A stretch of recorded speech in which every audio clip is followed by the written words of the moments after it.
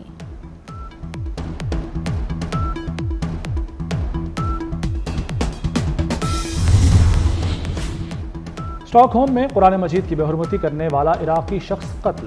38 سالہ سلمان مومکا نے 2023 میں قرآن مجید کی بے حرمتی کی تھی۔ سویڈن کی عدالت نے ہلاک ہونے والے عراقی شہری پر مقدمے کا آج سنایا جانے والا فیصلہ ملتوی کر دیا۔ پولیس نے 4 مشکوک افراد کو گرفتار کر کے تحقیقات کا آغاز کر دیا۔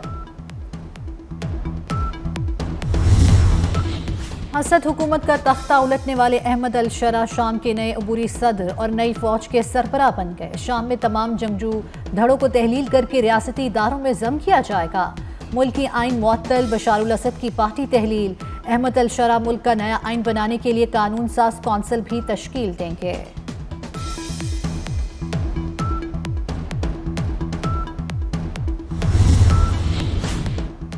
امیر قطر شیخ تمیم بن حمد الثانی شام پہنچ گئے۔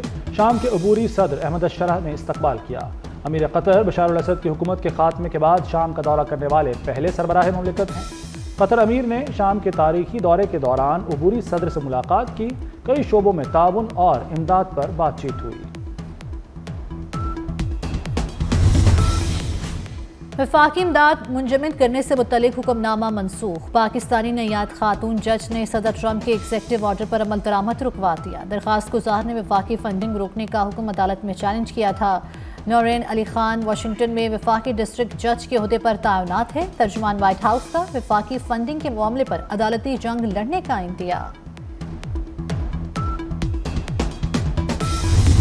سٹیزن شپ دینی چاہیے تاکہ کیونکہ وہ اس نے اس کے ساتھ کیا ہے نا، تو اگر وہ آئی ہے یہ اگر ہم اسے نہیں دیں گے تو یہ ایک ہماری مثال بن جائے گی کہ پاکستانی وہ بلوا لیتے، ایسا ہوتا ہے۔ اس کا امیج ہمارے پاکستان پہ بہت برا پڑے گا۔ جو ان امریکی خاتون کے ساتھ ہوا ہے ہوئی تو بہت زیادتی ہے۔ اسی طرح سے کسی کے ساتھ فراڈ نہیں کرنا چاہیے، چاہے وہ امریکی ہو یا پاکستانی ہو۔ پاکستانی لڑکیاں بھی ایسے لڑکوں کے ہتھے چڑھ جاتی ہیں۔ میں تو یہ کہوں گی سب سے پہلی بات یہ ہے، اتنی میچور خاتون ہے، ٹھیک ہے نا، 40 ایئرز، تو اس کو اس لڑکے کے چکر میں آنا ہی نہیں چاہیے تھا۔ ان کیس اگر آ بھی گئی تو پاکستانی کو اچھا شو کرنے کے لیے اس کے ساتھ اچھا سلوک کرنا چاہیے تھا، بھاگتا تو نہ۔ لڑکے نے بہت زیادتی ہے کہ اگر وہ سن رہا ہے کسی کی بھی آواز پاکستانی قوم کی تو فوراً خاتون سے رابطہ کریں۔ اگر کوئی ایج ایشو تھا تو پہلے ہی دوستی کیوں کی تھی، ان کو یہاں بلا کے ذلیل کیا۔ اس عورت کی مدد کریں، کیونکہ پاکستانیوں کی سب سے بڑی نشانی یہی ہوتی ہے کہ ہر ایک کی ہیلپ کریں۔ جو ہمارے غیر ممالک بھی یہاں پر آتے ہیں سب کی ہیلپ ہونی چاہیے اور اس کو انصاف ضرور ملنا چاہیے۔ اگر وہ اس کے پیچھے آئی ہے، اگر وہ ملے یا نہ ملے، لیکن اس عورت کو ہیلپ ضرور ہونی چاہیے۔ لڑکے نے تو غلط کیا اس کے، انہیں دھوکہ نہ کسی کو دیں، اگر سچی دل سے کسی کو اپنائیں تو اپنائیں، ورنہ نہیں۔ نوجوان کی محبت میں پاکستان آئی امریکی خاتون اب کہاں ہے؟ پولیس نے خاتون کو نجی ہوٹل سے چھپا ہیڈ آفس منتقل کر دیا۔ خاتون کو علیحدہ کمرہ فراہم کیا گیا ہے۔ خاتون ذہنی دباؤ میں ہے، کسی سے بات نہیں کر رہی۔ امریکی خاتون نے کل نوجوان کے فلیٹ کی پارکنگ میں ڈیرا ڈالا تھا۔ میں سوشل میڈیا پہ دیکھ رہا تھا، سارے شہر کی ڈیمانڈ ہے لڑکا تو دکھاؤ ہے کون وہ جس نے امریکن خاتون کو یہاں بلا کے، دیکھیں یہ ہے ٹیلنٹ کی بات، کیا ٹیلنٹ ہے یار۔ لوگ امریکن پاسپورٹ لینے کے لیے وہاں جاتے ہیں، ہمارے اس ٹیلنٹڈ لڑکے کو دیکھو کہ امریکن پاسپورٹ سمیت فٹ پاتھ پہ بٹھا دیا اس بلا کے۔ گورنر سندھ کامران ٹیسوری امریکی خاتون کو کراچی بلانے والے لڑکے کے ٹیلنٹ سے متاثر۔ واہ کیا بات ہے، لوگ باہر جاتے ہیں اور اس نے خاتون کو یہاں بلا لیا، یہ لڑکا تو بہت دل والا ہے۔